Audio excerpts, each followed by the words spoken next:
rahasia itu kayak buat gue ya apa-apa anak-anak aja kok. Jadi akan menambahnya Devi ya. Yang kemarin aja saya kan. Devi gimana kabarnya? Ya jujur saja Bu, agak sedikit Bu. Alhamdulillah. Iya, masalah musimnya sakit ya. Saya baru sembuh nih. Oh iya. Iya, maaf. Saya baru mulai. Saya kemarin batuk, sempat nggak izin juga dari sekolah karena sakit. Iya, gimana duduknya? Sudah nyaman belum? Ya sudah. Oke. Dan tadi sebelum kesini dari mana? Jadi saya dari kantin sih Bu, sempat kumpul-kumpul dulu sama teman-teman. Cuma mereka membahas tentang tugas sama pembicaraan seperti itu. Sempat biasanya ya. Oke, saya dengar juga itu banyak teman ya. Sempat saya ya analisis lah, observasi dikit ya. Jadi banyak teman katanya ya. Oke, iya. Jadi beberapa saya jadi apa? Jadi saya punya permasalahan keuangan ini. Saya itu merasa susah untuk mengatur waktu. Iya, sulit mengatur waktu ya. Baik. Sekarang karena lebih ke sini, ini pertama kalinya. Berarti pertama kali melaksanakan konseling. Kelas 78 belum pernah. Berarti ini pertama kali ya dengan saya langsung. Oke. Jadi Devi sampaikan tadi, Devi merasa sulit mengatur waktu ya. Namun sebelum kita melaksanakan tahap selanjutnya untuk kita melaksanakan konselingnya, boleh saya menyampaikan terlebih dahulu mengenai proses konseling pada hari ini. Nah, di sini kita melaksanakan konseling itu konseling individual. Nah, ADDP itu sebagai konselingnya. Konseling di sini itu sebagai yang menyampaikan permasalahan yang dihadapinya.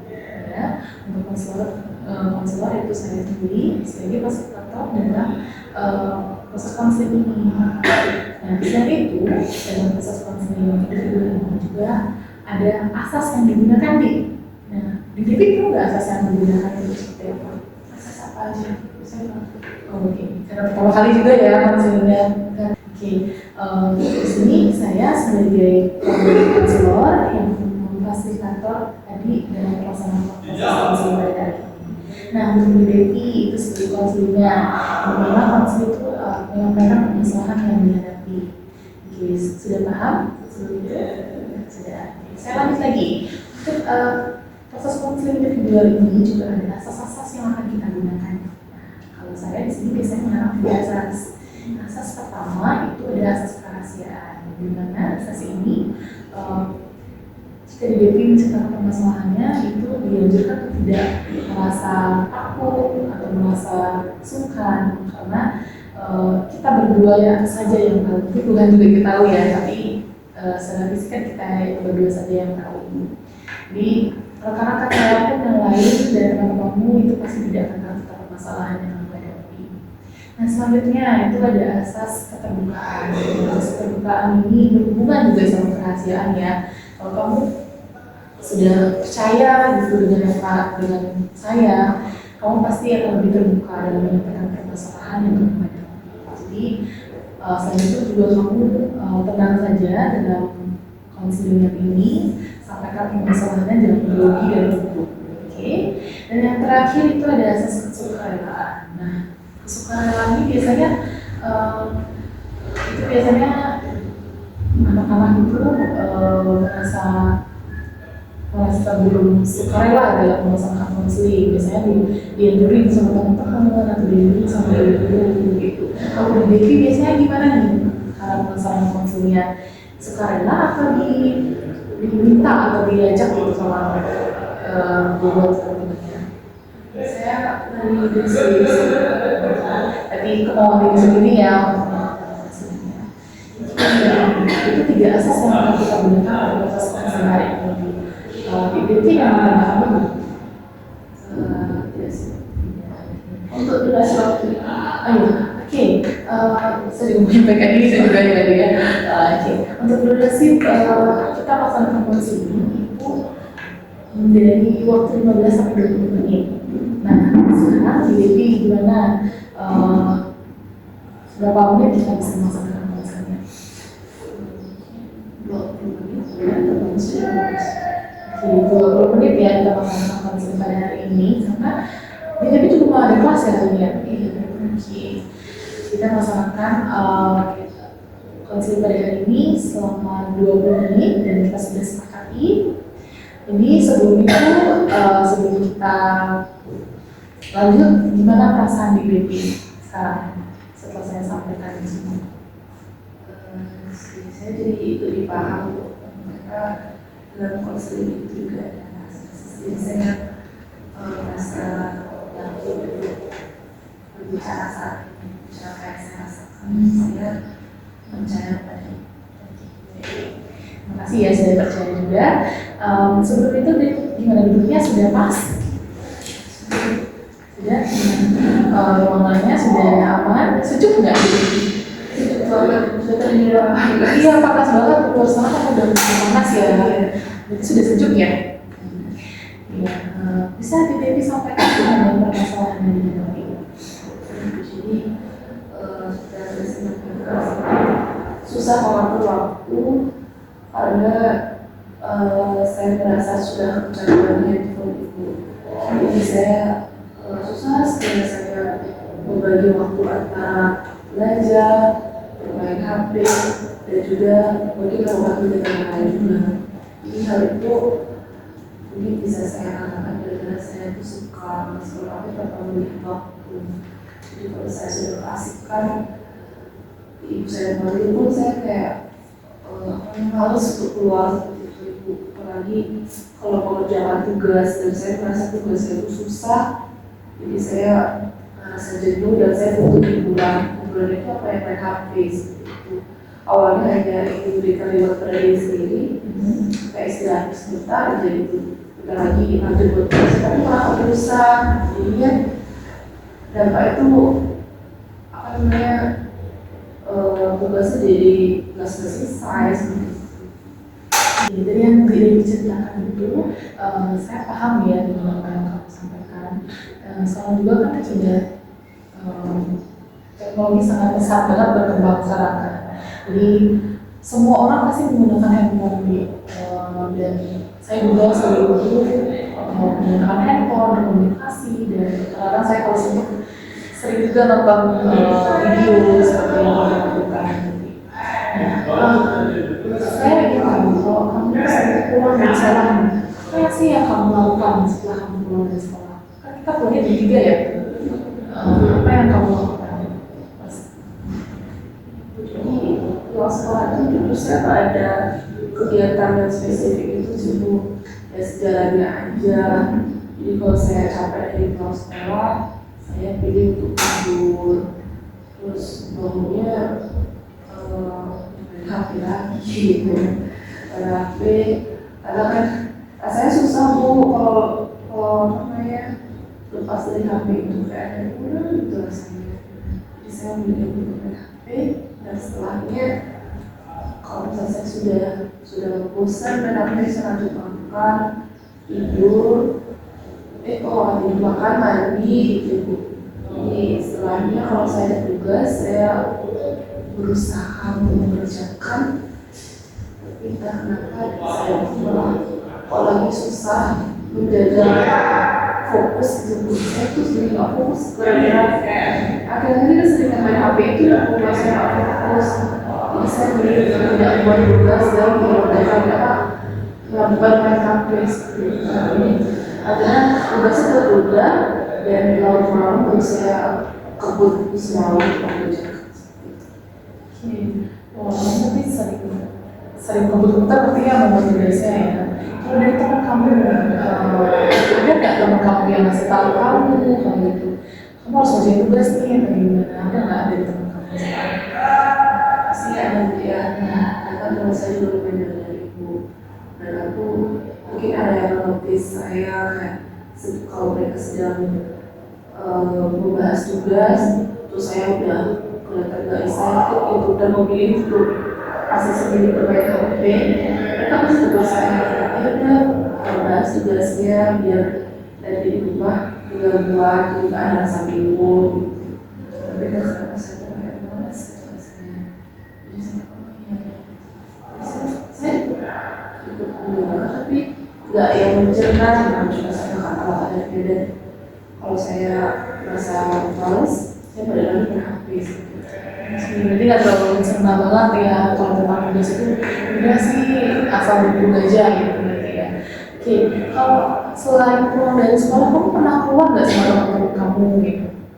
Tentu pernah ini ada kala itu mereka ngajak untuk bermain seperti itu. Jadi ya kalau saya pulang sekolah kalau mereka ajak main saya main seperti itu. Kalau mereka ngajak bikin tugas itu kadang-kadang saya malas untuk ikut gitu. Jadi sebenarnya kamu ikut juga main, tapi kalau misalnya ngajak dulu tugas, ini saya nggak ikut deh kayak gitu ya.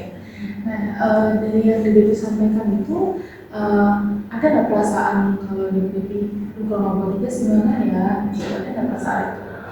Sebenarnya ya saya setiap menunda tugas itu banyak ada rasa penyesalan dalam diri. Kenapa ya kok aku malah buang-buang waktu buat sekolah? Jadi nggak fokus saja di tugas saya. Si timbul ya permasalahan itu. Nih saya dari permasalahan yang disampaikan, mengenai juga, saya rasa ini Devi itu anak yang bertanggung jawab sekali sebenarnya. Nah, sebenarnya Devi masih punya rasa ya, masih punya rasa untuk sebenarnya saya pengen ngerjain tugas, tapi dari sisi juga saya ingin refresh diri saya, tapi juga tugasnya gimana ya kalau nggak selesai, saya takut nih kayak gini gitu. Sebenarnya masih punya rasa untuk tanggung jawab sebagai siswa ya dalam mengerjakan tugas. Oke, untuk apa sih tujuan kamu sekarang dalam mengikuti konseling ini? Apa yang ingin kamu dapatkan? Itu saya ingin bisa mengatur diriku, ingin kontrol diri, punya kegiatan yang lebih terarah, terjadwal seperti itu biar saya itu bisa mengatur waktu antara belajar, main HP, menghibur diri, bermain dengan teman dan segala. Saya ingin sekali lagi lebih terstruktur dan saya harap dengan saya datang ke ibu ini bisa memberikan arahan kepada saya seharusnya bagaimana tidak ekonomi. Sebenarnya Devi itu ingin lebih terarah lagi ya dalam mengerjakan tugas dan mengikuti konseling pada hari ini juga Devi ingin menemukan solusi atau arahan dari saya dalam permasalahan yang Devi hadapi. Nah sebelum itu kita akan menangani permasalahan Devi menggunakan satu teknik yaitu teknik kursi kosong. Nah dalam teknik kursi kosong ini di mana Devi ada dua sisi ini. Devi sebagai sisi positif dan sebagai sisi negatif. Sisi positif ini Devi sebagai siswa yang bertanggung jawab. Seperti yang saya sampaikan, Devi memiliki sisi yang bertanggung jawab. Nah, yang selanjutnya itu Devi sebagai sisi yang negatif, yang dimana keinginannya terus bermain HP. Nah, dari sana itu Devi bisa menyampaikan hal yang ingin Devi capai atau hal yang ingin Devi konsisten ke depannya seperti apa. Oke. Nah sebelum itu saya izin menyimpulkan dulu dari yang Devi sampaikan tadi mengenai permasalahannya, yang dimana Devi tadi memiliki permasalahan mengenai susahnya mengatur waktu dalam mengerjakan tugas dan Devi selalu ingin scroll HP atau menggunakan HP dan scroll sosial media dan sering menonton video. Nah, dari itu Devi juga menginginkan agar lebih konsisten dan terarah lagi dalam mengatur waktu dan bisa mengoptimalkan lagi dalam mengerjakan tugas. Seperti itu nih. Oke, silakan posisikan dulu posisinya Devi. Bisa mungkin kita Devi kita khusus posisi dulu sebentar ya. Devi duduk di sini. Oke, bisa berdiri sini dulu gitu. Silakan sekarang kita anggap saja di sini ada sisi positifnya dan sisi negatifnya. Tapi nanti kita akan bertukar gitu ya. Akan bertukar posisi. Nanti Dedepi tetap duduk di sini. Nanti akan bertukar peran ya dari sisi positif dan dari sisi negatifnya. Bisa disampaikan dari tadi yang Dedepi bilang. Saya ingin lebih terawat lagi dan menyusun rencana untuk keinginan kedepannya mengenai bagaimana cara mengatur waktunya. Bisa disampaikan. Seharusnya kamu tuh jangan mudah terdistrik dengan hal lain, harusnya bisa mengontrol diri, jangan terlalu sering bermain HP, utamakan dulu yang mana yang penting. Yang penting itu adalah tugasnya, selesaikan dulu biar cepat selesai. Nanti kalau sudah selesai, silakan mau main HP. Jadi silakan menukar peran sekarang jadi negatif jadi sesuai yang negatif. Ini silakan. Kan aku tuh merasa capek juga ngerjain tugasnya banyak-banyak. Aku berhak dong main HP untuk scroll HP biar ada menghibur rasa jenuhku juga dalam belajar terus itu bikin capek tau, makanya aku ingin main HP. Oke, sekarang kita positif peran lagi jadi sisi positifnya. Iya tahu memang butuh hiburan, tapi kan setidaknya harus selesaikan dulu tugasnya. Dimana-mana hiburan itu selalu di belakang, bukan di awal. Tapi kalau sudah selesai tugasnya kan lebih lega lagi rasanya. Nanti kalau sudah selesai, ya baru boleh untuk bermain HP. Oke, selanjutnya tetap lagi. Ya, tapi kan nggak ada jadwal pastinya. Itu juga ada yang marah kok kalau mau main HP. Lebih seru tahu scroll HP daripada kerjain tugas. Jadi nggak apa-apa kan kalau main HP aja. Oke, sekarang dikeluarkan balik peran lagi. Ya udah kalau gitu kita harus bisa, aku harus bisa mengatur jadwal lagi biar semuanya merasa terarah, terstruktur. Nanti kalau ada jadwalnya kan lebih enak. Jam berapa kerjain tugas, jam berapa main HP-nya. Oke, sekarang berikutan lagi untuk sisi negatifnya. Kalau begitu kita akan bikin tugas bikin jadwal jadwal yang lebih terstruktur. Nanti aku maunya paginya itu kita kan baru bangun tidur terus berangkat ke sekolah. Nanti pulang dari sekolah kalau merasa lelah ya aku akan tidur beberapa menit, mungkin 15 menit atau 30 menit. Setelahnya kalau sudah lebih fresh, kalau ada tugas aku akan buat tugasnya terlebih dahulu. Jadi aku pastiin dulu semua tugasnya itu terselesaikan ya kurang lebih 70%. Terus istirahat sebentar untuk bisa makan, mandi, sembahyang. Selanjutnya lanjut lagi bikin tugas yang tadi yang belum selesai. Terus kalau sudah selesai baru deh mulai main HP. Pokoknya jadikan main HP itu adalah sebuah reward untuk diri sendiri, tapi pastinya di belakang. Jadi kita harus berusaha dulu untuk mencapai apa yang kita inginkan. Oke, silakan ditukar posisi lagi, nanya. Oke, kalau begitu kita coba lakukan dulu ya jadwal yang tadi dikatakan. Nanti kalau sudah pasti bisa dilakukan, pokoknya aku ingin main HP itu harus tetap already hilang, karena aku juga butuh hiburan. Oke, baik. Mulai Dedepi kembali duduk ke sebelah sebelah lagi. Nah, oke.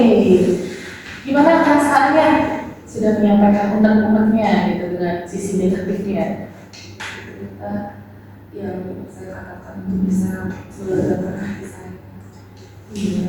Oke, dari yang jadwal kamu sampaikan, berarti sebenarnya kamu sudah punya jadwal ini ya, jadwal untuk yang tersusun untuk kedepannya seperti apa. Tapi dari kamu sendiri juga menginginkan kita mengerjakan tugas tapi HP juga bisa diimbangi ya untuk mengerjakan tugas dan main HP-nya. Jadi yang jadwal yang kamu sampaikan itu sudah bagus sekali, dia kamu sudah menyusun jadwal yang kamu buat itu. Kamu kedepannya tinggal konsisten saja ya dalam jadwal yang kamu susun tadi, dan kedepannya kamu harus menguatkan diri kalau ini jadwalnya ini sudah saya buat, saya harus konsisten lagi untuk saya mengikuti jadwal yang saya buat. Gimana nih? Kamu konsisten? Semoga saya bisa konsisten. Pasti bisa konsisten ya, harus semangat dan merasa yakin untuk bisa konsisten. Oke, dari yang kamu sampaikan tadi, gimana? Sudah siap untuk melakukan jadwal yang buat? Sudah siap. Ya, saya sudah siap. Nah, setelah kita melaksanakan ini, saya izin menyimpulkan nih mengenai apa yang kita lakukan hari ini. Nah, memang kita sudah melaksanakan kajian individual ini dengan menggunakan teknik kursi kosong yang dimana dia sudah bisa menyampaikan dengan lega dan sudah bisa menyampaikan dengan baik bahwa adik sebenarnya ini loh, sebenarnya saya ingin mengerjakan tugas, tapi kenapa sih kamu harus mengganggu itu? Kenapa kamu harus jiwa atau rasa ingin mengerjakan rasa ingin menonton video itu lebih banyak, kan sudah menyampaikan unek-unek itu. Jadi kamu sudah bisa menyampaikan, tinggal kamu menyusun atau merencanakan dengan baik jadwal yang kamu buat itu. Nah, dari Devi gimana, ada yang ditanyakan? Saya tidak Sudah merasa gimana rasanya? Sudah puas atau tidak gimana? ya, saya merasa puas sekali atas apa yang saya katakan tadi. Saya sudah memikirkan itu jauh-jauh hari, cuma saya tuh ragu kepada diri sendiri apakah saya bisa. Oke, saya harap Devi pasti dan konsisten lagi dalam mengerjakan atau membuat jadwal yang dibuat ya. Oke, karena saya lihat juga nih sudah waktunya kita sudah waktunya ya, udah 20 menit. Ya, 20 menit ya, oke. 2 jam lagi, maaf ya. Saya Devi itu sudah merasa lega dengan segala permasalahannya dan sudah menemukan solusi atau titik solusi untuk menghadapi masalah yang dihadapi. Dari saya itu saja, gimana nanti ada yang disampaikan? Saya sangat berterima kasih kepada Ibu karena sudah membantu saya untuk mencari solusi atas masalah yang saya hadapi, dan saya akan mencoba lebih konsisten atas jadwal yang saya buat tadi. Saya berharap untuk selanjutnya saya bisa berbentuk lebih baik lagi. Lebih baik ya. Terima kasih juga sudah mengikuti konseling pada hari ini dan sudah percaya dengan saya dalam melaksanakan konseling. Saya harap kedepannya mungkin ketika ada permasalahan lagi bisa datang ke tempat konseling atau ingin bercerita-cerita dengan saya santai juga boleh ya. Jadi sekian dari saya. Mohon maaf jika suara di ruangan misi, semoga Devi bisa memaklumnya. Oke, sekian dari saya, terima kasih ya. Bisa kembali ke kelas ya. Iya, terima kasih.